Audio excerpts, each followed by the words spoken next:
사랑하는 초등부 어린 여러분들, 주님의 이름으로 환영해요. 이 시간에 우리가 주님께 찬양 드리며 나가기를 소망합니다. 함께 드릴 찬양의 제목은 내 마음의 한 자리라는 찬양이에요. 이 찬양을 통해서 우리 마음 가운데 주님을 온전히 모셔드리는 그런 시간이 되기를 소망해요. 함께 찬양할게요. 우리들을 위하여 십자가에 못 박혀 모든 죄를 용서하사 의인 삼아 주신 주, 어떤 일이 있어도 나를 버리지 않고 죽기까지 사랑하신 나의 귀한 예수님, 내 마음의 한 자리, 가장 귀한 그 자리, 주 오셔서 앉으소서. 주님만 나의 보배, 내 마음의 한 자리, 가장 귀한 그 자리, 주 오셔서 다스리소서. 주님만 나의 영광.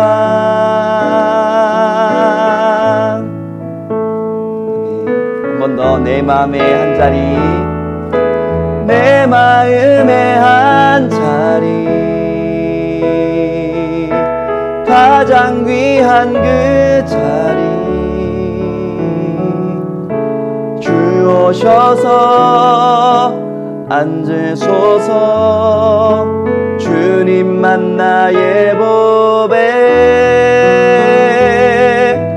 내 마음의 한 자리,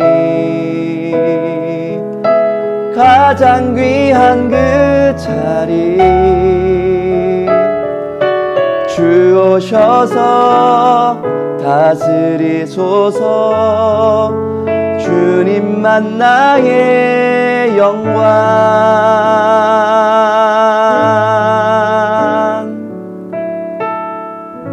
아멘. 이 시간에 우리가 사도신경으로 주님 앞에 신앙 고백 올려드리겠습니다. 전능하사 천지를 만드신 하나님 아버지를 내가 믿사오며 그 외아들 우리 주 예수 그리스도를 믿사오니 이는 성령으로 잉태하사 동정녀 마리아에게 나시고 본디오 빌라도에게 고난을 받으사 십자가에 못 박혀 죽으시고 장사한 지 사흘 만에 죽은 자 가운데서 다시 살아나시며 하늘에 오르사 전능하신 하나님 우편에 앉아 계시다가 저리로서 산자와 죽은 자를 심판으로 오시리라. 성령을 믿사오며 거룩한 공회와 성도가 서로 교통하는 것과 죄를 사하여 주시는 것과 몸이 다시 사는 것과 영원히 사는 것을 믿사옵나이다. 아멘. 기도드리겠습니다. 하나님 감사합니다. 오늘도 초등부 예배를 지켜주셔서 함께 예배드릴 수 있게 하심에 정말 감사합니다. 지금 이 시간 몸은 다 떨어져 있지만 마음을 함께 모아 예배드립니다. 주님, 우리의 마음을 받아주시옵소서. 아버지, 선생님들과 친구들에게 이 예배 없는 삶이 더 익숙해지고 또 편리해지고 있습니다. 아버지, 우리의 편리함보다 아버지를 만나는 기쁨과 또 함께 교제하는 기쁨이 더 우선되는 마음이 잘 지켜지기 원합니다. 그런 마음으로 우리가 함께 모여 예배드릴 그날이 빨리 올 수 있기를 소망합니다. 주님, 우리 서로 얼굴 보는 그날이 빨리 올 수 있도록 주님께서 도와주시옵소서. 아버지, 그 기간 동안 우리 친구들과 선생님의 몸과 마음을 잘 지켜주시옵소서. 밤에 잠들지 못하는 친구들, 밤에 단잠을 허락하여 주시고, 또 무기력해지는 친구들에게는 새 힘을 더해 주셔서 우리 아버지 자녀들 주님께서 잘 지켜주시옵소서. 주님, 이제 말씀 듣습니다. 정현종 목사님 말씀 가운데 생명이 있기를 원합니다. 그 생명이 우리의 마음속에 잘 자리 잡아서 우리가 힘 얻고 은혜로 세상을 살아나가기를 원합니다. 주님, 도와주시옵소서. 모든 이들의 마음을 모아 예수님 이름으로 기도드렸습니다. 아멘. 아멘.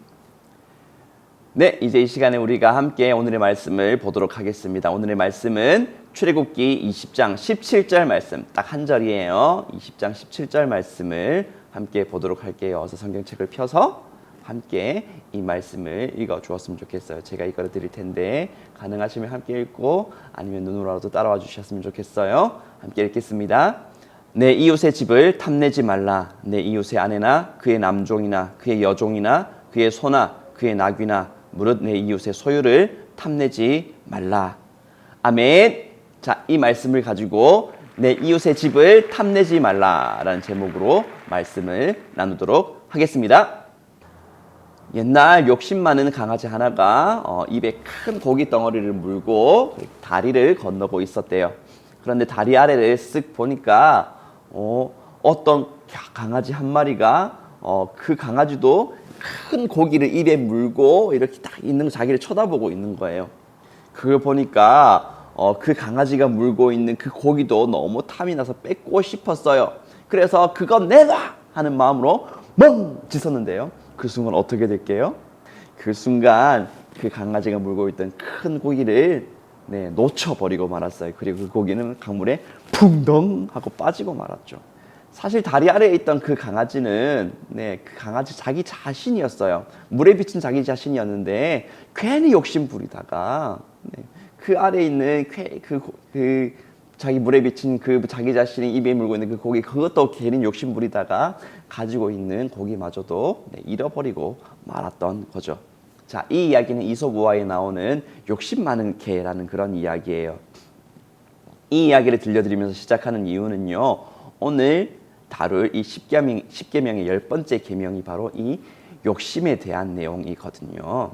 10계명의 10번째 계명은 우리가 아까 읽었던 출애굽기 20장 17절 말씀이 기록이 되어 있었죠. 내 이웃의 집을 탐내지 말라. 내 이웃의 아내나 그의 남종이나 그의 여종이나 그의 소나 그의 낙이나 무릇 내 이웃의 소유를 탐내지 말라. 이렇게 적혀 있었어요. 길게 적혀 있었지만 이걸 한마디로 이렇게 말하면요, 이웃이 가지고 있는 걸 욕심 부리지 마라 라는 뜻으로 우리가 볼 수가 있죠. 여러분, 근데 욕심이 전혀 없는 사람이 있을까요? 혹시 지금 이 영상을 보고 있는 여러분들이 욕심이 전혀 없는 사람일까요? 만약 그렇다면, 욕심이 전혀 없는 그런 사람이라면 제가 진짜 존경할게요. 욕심이 전혀 없는 사람은 이미 사람의 영역을 뛰어넘은 초월한 사람이거든요. 하지만 여러분들 아마 그렇지 않을 거예요. 사실은 내 안에 욕심이 있다는 걸, 가지려고 해서는 안 될 것을 가지고 싶어하는 그런 마음이 있다는 것을 여러분들이 다 알고 있을 거예요. 오늘 본 이 10번째 계명이 바로 이 마음, 이 욕심의 마음을 죄라고 말하고 있어요. 그렇다는 건 갖고 싶어 해서는 안 될 것을 가지려고 하는 그런 마음이 있으면, 그것을 욕심내는 그런 마음이 있으면, 즉 욕심을 마음에 품기만 하면, 마음속에 그 욕심의 마음을 가지고 있기만 하면 그게 바로 죄를 지은 거라는 그런 뜻이에요. 근데 뭔가 좀 이상하지 않아요? 욕심을 내서 일단 욕심을 냈어요. 그런데 욕심을 냈다고 해서 그 물건 정말 훔쳐온 건 아닌데, 아니 그 물건 갖고 싶다는 생각만 했을 뿐인데, 근데 이 10번째 계명은 욕심을 내는 것, 탐내는 것, 그 생각만 해도 죄라고 말하고 있어요. 보통 아무리 마음속으로 욕심을 내도 실제 행동을 하지 않으면, 실제로 그 훔쳐오거나 막 가져오거나 하지 않으면 그거 잘못 아니라고 하잖아요.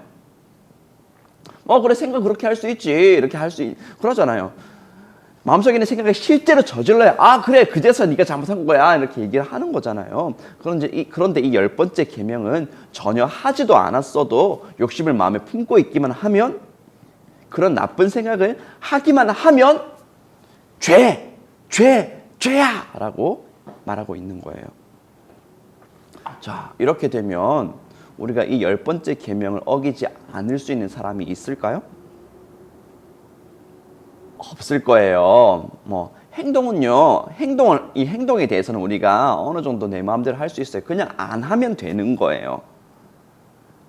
내 의지로 어떻게 되는 것이 아니라 근데 이 생각이란 건 우리가 내 의지로 어떻게 되는 것이 아니잖아요. 자동으로 솟아오르잖아요. 보는 순간 저거 갖고 싶어. 보는 순간 저거 내 갖고 싶네. 이런 생각 하는 거 그게 바로 생각이잖아요. 내 의지랑 상관없이 그냥 확 솟아오르는 게 바로 이런 거예요. 알아서 마음대로 떠오르고 그 다음에야 막 내 마음속에 그 생각 확 떠오르고 그 다음에야 이거 나쁜 생각 이런 생각하면 안 돼. 이렇게 그렇게 하는 게 우리잖아요.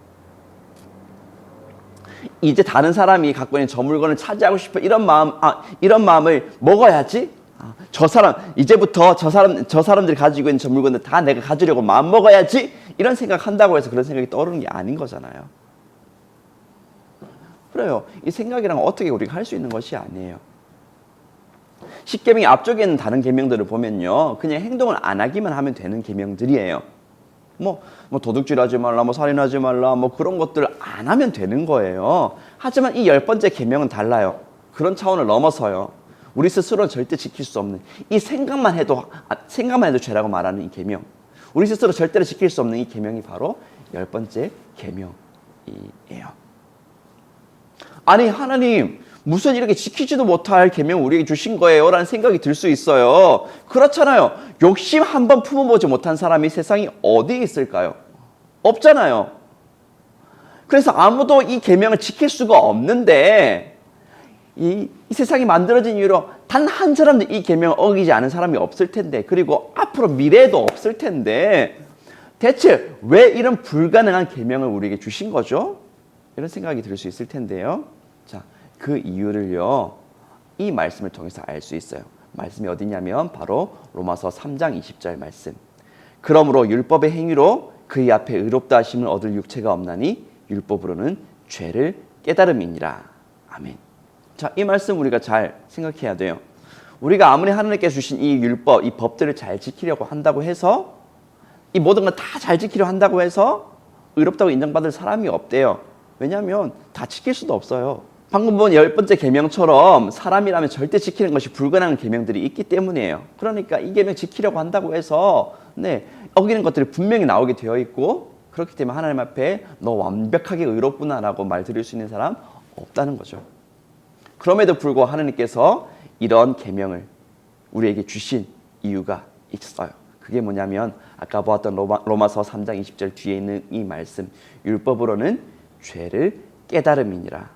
죄를 깨닫게 하기 위해서 이 계명을, 이 말씀을 주신 거예요. 그리고 또 다른 로마서 본문 로마서 3장 23절에는 이런 말씀이 있는데요. 모든 사람이 죄를 범하였음에 하나님의 영광에 이르지 못하더니 이렇게 말하고 있어요. 죄가 어떤 것이건 간에 우리가 생각해 죄가 큰 죄건 우리가 생각해 죄가 저건 별것 아닌 조그마한 죄든지 상관없이 죄라는 것이 있기만 하다면 그렇다면 하나님의 영광에 가까이 갈 수 없다고 지금 방금 보았던 로마서 3장 23절이 말해주고 있어요. 그럼 하나님께 갈 수가 없다면 남은 곳은 어디겠어요? 아무도 가고 싶지 않아 하는 영원의 생명이신 하나님께 가까이 갈 수 없다면 영원의 생명과 반대된 곳, 아무도 가고 싶어하지 않는 영원한 사망에 있는 곳, 지옥이겠죠. 그래요. 하나님께서 지킬 수 없는 이런 계명을 우리에게 말씀하신 이유는요, 우리가 죄인이라는 것을 우리 스스로는 하나님의 의롭다 하심을 받을 수가 없고 이 죄 때문에 하나님 영광에 가까이 나갈 수 없고 하나님 영원의 생명이신 하나님으로부터 분리되어서 영원한 사망으로 갈 수밖에 없는 존재라는 것을 깨닫게 하기 위해서 주셨다는 거예요. 아무리 노력해도 자동으로 솟아오르는 욕심이라는 마음, 이것이 죄라는 것을 알라고, 그리고 절대 극복할 수도 없고 떨쳐낼 수도 없다는 것, 이 죄를 우리 힘으로 어떻게 할 수 없다는 것을 깨달으라고 이런 말씀을 주셨다는 거예요. 이렇게 절대로 떨쳐낼 수 없는 이런 죄악이 우리에게 있기 때문에 하나님의 영광이 이룰 수 없는 그런 비참한 현실에 우리가 처해 있다고, 그것을 깨달으라고, 그것을 알라고 이런 계명을 주신 거예요. 여러분, 그럼 어떻게 해요? 이 10번째 계명이 알려주는 대로 우리는 아무리 노력해도 의롭다 하시면 인정받을 수 없고 의로운 자만 갈 수 있는 천국에 갈 수가 없게 되었는데, 그럼 우리는 어떻게 해요? 우리 다 끝난 걸까요? 희망이 전혀 없는 걸까요? 자, 결론부터 말씀드리자면 아니에요. 하나님께서 이렇게 지킬 수 없는 계명을 통해 우리에게 죄인인 것을 깨달으라고 이렇게 말씀해 주신 이유는요, 우리 보고 니들 이런 상황이니까 니들 슬퍼하고 절망해야 돼, 너희들 끝났어, 니들은 안 돼, 이렇게 말씀하려고 하신 것이 아니에요. 하나님 우리를 사랑하시는 하나님이세요. 우리를 구원해 주기 원하시는 하나님이세요. 그렇게 우리를 사랑하시고 우리를 구해 주시길 너무 원하시는 분이신데, 그렇게 우리 보고 절망하고 슬퍼하라고 말씀하실 리가 없잖아요. 그렇다면 왜 이런 계명을 주셨는가? 자, 이 계명을 주신 이유, 그것은요, 우리에게 하나님의 은혜가 절대적으로 필요하다는 것을 깨달으라고 말씀해 주신 거라고 말해주고 싶어요. 우리는 우리 힘으로 이 죄를 이길 수가 없어요. 여러분들, 아까도 말했지만 우리 스스로 이 욕심의 마음들을 컨트롤할 수가 없어요. 없앨 수가 없어요. 계속해서 죄가 솟아올라요. 우리 힘으로 죄를 절대 이길 수가 없어요. 떨쳐낼 수도 없어요. 하지만 그것을 할 수 있는 분이 계세요. 바로 하나님이셔요. 우리를 능히 죄에서 구원해 주실 수 있는 분이세요.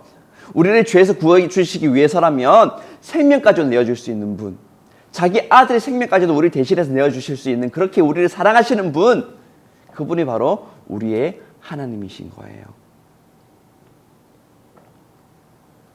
그래서 성경 통해서 말씀하시죠. 누구든지 하나님을 믿고 하나님의 아들 예수 그리스도를 그 마음속에 맞아들이면, 영접하면, 비록 우리가 여전히 죄를 짓고 있다 할지라도, 죄악투성이의 모습이라 할지라도 그 모든 죄를, 더러운 것을 예수님의 피로 깨끗하게 씻어주실 것이라고, 의인으로 삼아 주실 것이라고 말씀해 주셔요. 비록 너희들이 어떻게 할 수 없는 죄인이지만, 그러나 나는 너희를 사랑한다, 너희를 구해주기 원한다 말씀하고 계신 것이 바로 우리가 보고 있는 성경 전체의 메시지인 거예요. 이렇게 십계명 10번째 계명을 통해서, 그 외 여러 가지 계명들을 통해서 우리는 스스로 의로울 수가 없는, 스스로 죄를 어떻게 떨쳐낼 수 없는 그런 존재인 것을 깨닫게 하시고, 그런 우리에게 은혜의 손길을 베푸시고 우리를 구원해 주기 원하시는 그 하나님의 사랑을 알게 하셔서 오직 하나님을 의지하게 하시는 그런 하나님의 말씀, 그것이 우리가 보았던 이 성경의 말씀들인 거예요. 이제 말씀을 마무리하려고 해요. 여러분, 십계명의 이 10번째 계명은 우리가 어쩔 수 없는 죄인이고 하나님의 은혜가 절실히 필요한 그런 사람이라는 것을 알려주는 계명이라고 우리가 오늘 이렇게 말씀을 통해서 알게 되었어요. 우리 스스로는 의인이 될 수가 없어요. 계속해서 자동으로 죄악이 솟아올라요. 하지만 우리에게, 이런 우리에게, 절망적인 우리에게 희망이 있어요. 바로 하나님의 아들 예수님이세요. 예수님을 믿는 사람은 누구나 하나님께서 그 모든 죄를 씻어주시고 의롭다고 인정해 주신다고 우리가 성경 통해서 알게 되었어요. 우리가 할 일, 이제부터 우리가 할 일은 뭐냐면요, 이 십계명, 이 계명들을 통해서 우리가 하나님 앞에 어쩔 수 없는 죄인인 것을 깨닫고 이제 예수님을 의지하는 거예요. 우리 향해서 내미신 그 하나님의 도움의 손길을 꽉 붙잡는 거예요. 그리고 그 손을 붙들고 하나님께서 이끄시는 대로 우리가 살아가는 거예요. 그렇게 살아가면 우리 힘으로 어쩔 수 없는 이 죄악의 권세들이, 모든 죄악의 권세들이 예수님의 보혈의 능력 앞에 무너지고 깨어지고 우리가 그 주님의 그 생명의 능력으로 말미암아 더욱 자유롭게 되는 그런 경험들을 분명히 하게 될 거예요. 예수님을 따라 살아간다면 내가 여전히 죄를 짓고 있어도 죄에 사로잡히지 않도록 그 죄로부터 점점 더 구별되고 거룩해지도록 나를 붙들고 이끌어주고 계신, 나를 변화시켜주고 계신 그 하나님의 손길을 깨닫게 될 거예요. 날마다 죄를 멀리하고 하나님의 은혜 속에 거룩하게 자라게 하시는 그런 하나님의 인도를 우리가 분명히 발견하게 될 거예요. 그러니 우리 향해 내밀고 계시는 하나님의 도우심의 손길을 꼭 붙잡으세요. 예수님의 말씀대로 살아가기를 힘쓰는 그 발걸음을 포기하지 말고 끝까지 예수님 따라서 걸어가세요. 그렇게 끝까지 예수님 붙잡고 살아가며 날마다 나를 거룩하게 만들어준 주님의 은혜로 말미암아 더욱더 예수 그리스도 장성한 분량으로 살아가게 되는 우리 모두가 되어 있을 거예요. 그런 은혜가 여러분 모두에게 있기를 주님의 이름으로 축복해요. 아멘. 자, 말씀 여기까지. 제가 여러분들 위해서 기도할게요. 주님, 오늘 이 십계명 10번째 계명을 통해서 우리가 어떻게 할 수 없는 그런 우리의 죄악된 모습을 발견합니다. 하나님, 우리 마음속에 죄가 있다는 것을 깨닫고 오직 주님의 은혜만이 우리를 구하실 수 있다는 것을 이제 고백하게 됩니다. 주님, 어떻게 할 수 없는 이 죄악 가운데에서 우리를 구원하여 주시고 하나님 은혜로 덮어주셔서 의인으로 삼아주시고 그 주님의 구원의 은혜를 온전히 받아 누리게 하여 주시옵소서. 자신이 죄인인 것을 깨닫고 주님 앞에 온전히 나아가고 주님의 손을 붙들고 살아가기를 결단하며 원하는 우리 초등부 친구들이 있습니다. 주님, 어떻게 할 수 없는 죄악을 깨닫고 주님의 은혜만 우리가 의지해야 된다는 것을 그렇게 알게 된 우리 초등부 친구들이 있습니다. 주님, 이 말씀의 은혜로 붙들어 주셔서 이제부터 오직 주님의 손만 붙들고 주님만 따라 살아가는 우리 초등부 친구들 다 되게 하여 주시옵소서. 그렇게 끝까지 주님을 붙들고 살아감을 통해서 우리를 믿음으로 자라나게 하시고 거룩한 주님의 백성으로 자라나게 하시는 주님의 은혜를 고백하게 되는 우리 모든 친구들 되도록 은혜 더하여 주시옵소서. 예수님의 이름으로 기도드렸습니다. 아멘. 자, 오늘 영상 예배 여기까지예요. 다음 시간 만날 때까지 여러분들 주님의 은혜 안에서 강건하게 살아가시기를 축복해요. 제가 마지막으로 축복 기도하고 오늘 영상 예배를 마칠게요. 주 예수 그리스도의 은혜와 하나님의 사랑과 성령의 교통하심이 내가 어쩔 수 없는 죄인인 것을 깨닫고 오직 주님의 은혜만이 날 구원하실 수밖에 없다는 것을 고백하며 이제 주님의 손을 붙들고 주님만 의지하며 살아가기를 결단하는 사랑하는 장전제일교 초등부 모든 이들의 머리 위에 지금으로부터 영원토록 함께 있을지어다. 아멘.